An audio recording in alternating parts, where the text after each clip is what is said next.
So we all have had this phase before, we all have lived it, we have walked it from a very young age up until we're adults.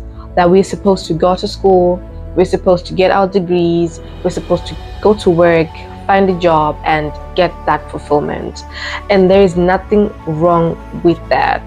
But then there is this high school effect, there's this post high school effect, post college effect they don't prepare us for. And this is very crucial because I walked this journey for half a decade. And guys, it is not funny and it is not something that I would want anyone to experience. So I suffered from a rigid mindset after high school for a very long time. And I can tell you, half a decade. 5 years of my life were stolen because I didn't know the root cause of what's going on. I mean, I just didn't understand why I was going through depression, why I was going through anxiety just after I finished my high school, and why I was not even productive, because I hadn't found out sooner that, you know what, this is the root cause. And because high school and education is really highlighted to be something that is very, very important, that its negative impacts are not, you know what, put out in the light. They're not talked about really, because it's a taboo. If you go and tell your parents that, oh my god, education is bad for you because after this it's going to be like this, they'll tell you, what do you mean? We grew up, we were told that education is key to success. So guys, you don't want to get your ass whooped. Do not say that.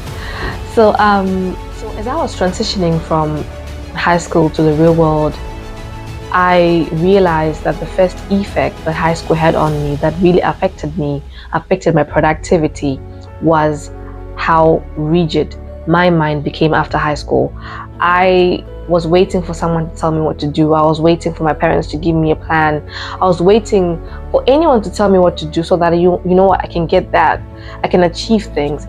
Nothing came out of me because nothing came out of me. I tried to think, nothing. I was just stuck there.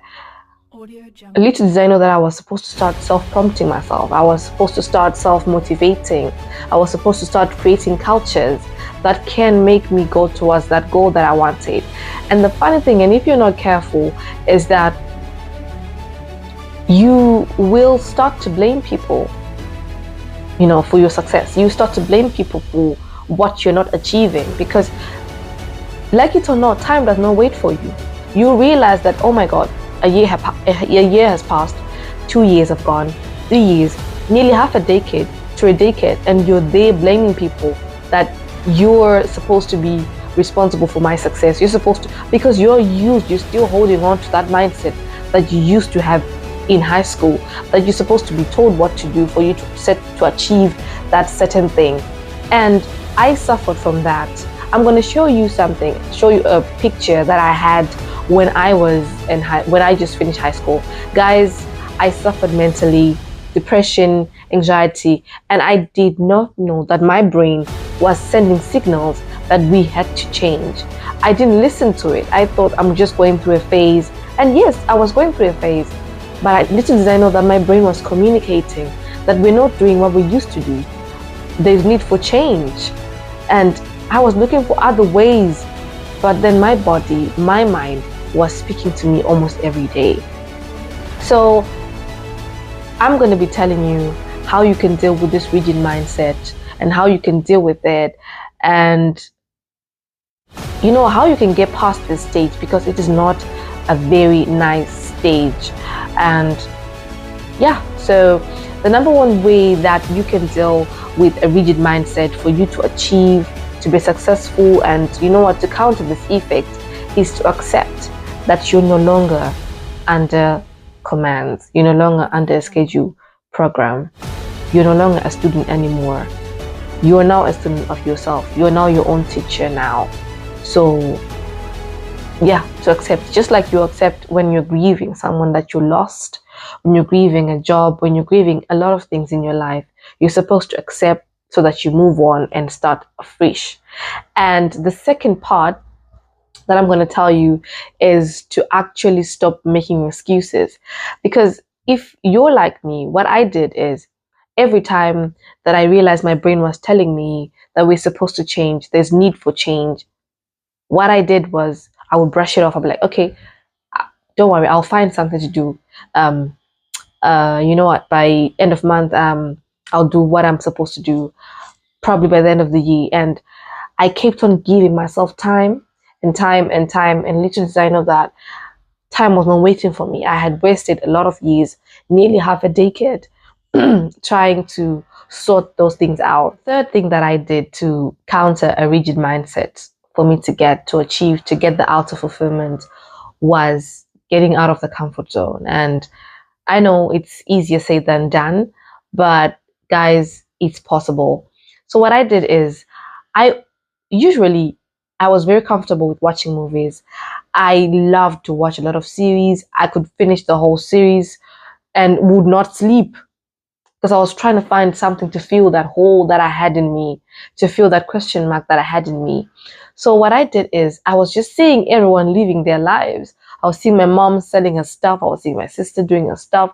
I was seeing basically everyone in my family was selling something, and I was just there, waiting for someone to tell me what to do, and then I'll do it, and I'll feel that fulfillment. But then what I did is I had a conversation with my mother, and I actually told her, you know what, I want to start selling as you're selling. And then she told me, she's like, okay, so I'm just going to give you a little bit of money so that you start selling these things. And guys, for me to start selling those things, it was very, very difficult. I'm going to tell you, it was very difficult because I was doing something out of the blue. I was telling myself, I went to school. I wouldn't be doing something like that. I wouldn't be found in the streets or on that corner selling that stuff because, hey, I went to school. So, yeah, guys, that is the end of the first high school effect they don't prepare us for. And if you know someone, if you're a mother and if you're a sister, if you're a brother, if you're a boyfriend, if you're a girlfriend, and you know someone who's suffering from this effect and they've just finished their high school, they've just finished their degree, they they haven't got to that point, and you can actually see them. There are traits to how they will behave. They'll, be isolated. They will be procrastinating. They won't have the motivation to leave. Please share this video to them. And also, if you want to know the second part of the series, please hit the notification button and don't forget to subscribe for more of this content. So thank you. And my name is Ellis, and this is the Ellis Corner. We're going to be talking about a lot of things: life, inspiration, how to, and making sure that we get the outer fulfillment and the goals that we set for ourselves. Thank you. Bye.